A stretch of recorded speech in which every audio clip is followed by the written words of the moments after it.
All right, just a short video on Metabolism Biofeedback 101, basics of biofeedback and metabolism. I'm also combining this with an example that I see all the time and the trap that people end up falling into. So one of the ways you can tell compromised or optimized metabolism, well, a lot of people, if you go off your diet strategy for, say, a few days, like for instance, in the last little while, the reason I'm doing this video is a few people wrote me in the same scenario. Oh, I decided to take a few days off my diet, family visiting or whatever.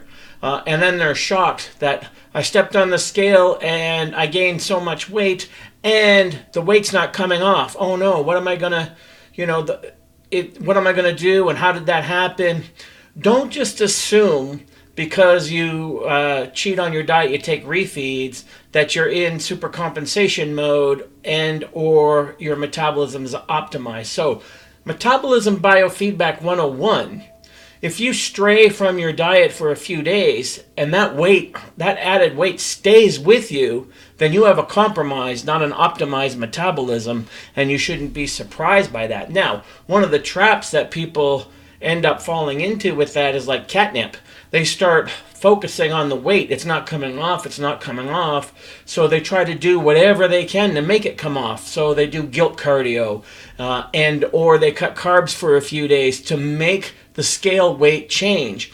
But that doesn't optimize your metabolism, all right? And that does even worse for you long term. So again, like I say, metabolism first, weight loss second. So Metabolism Biofeedback 101, you stray from your diet and you overeat even just a little bit and that weight doesn't come back off, you have a compromised, not an optimized metabolism. And the worst thing you can do on that is focus on the weight scale first because you're not focusing on metabolism first. Keep in mind my overfeeding metabolism experiment where I deliberately overfed for 17 days and after only 3 days back on my diet, I was a pound lighter than when I initially started the overfeeding experiment. So that's Metabolism Biofeedback 101 in advanced level. That illustrates not only an optimized metabolism, but not only did my metabolism respond to overfeeding, it over-responded. So that's how optimized my metabolism was. So basic metabolism biofeedback, you stray from your diet, you gain weight, choose the behavior, choose the consequences, and that weight stays and doesn't come off, then the biofeedback message there is you have a compromised metabolism, not an optimized one. You're in fat storing mode, sluggish metabolism, likely you're not in fat burning mode, optimized metabolism mode.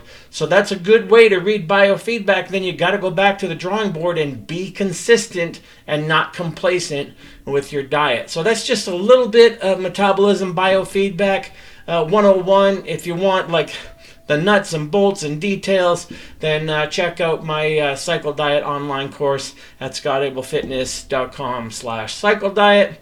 And I'll see you all in the next video.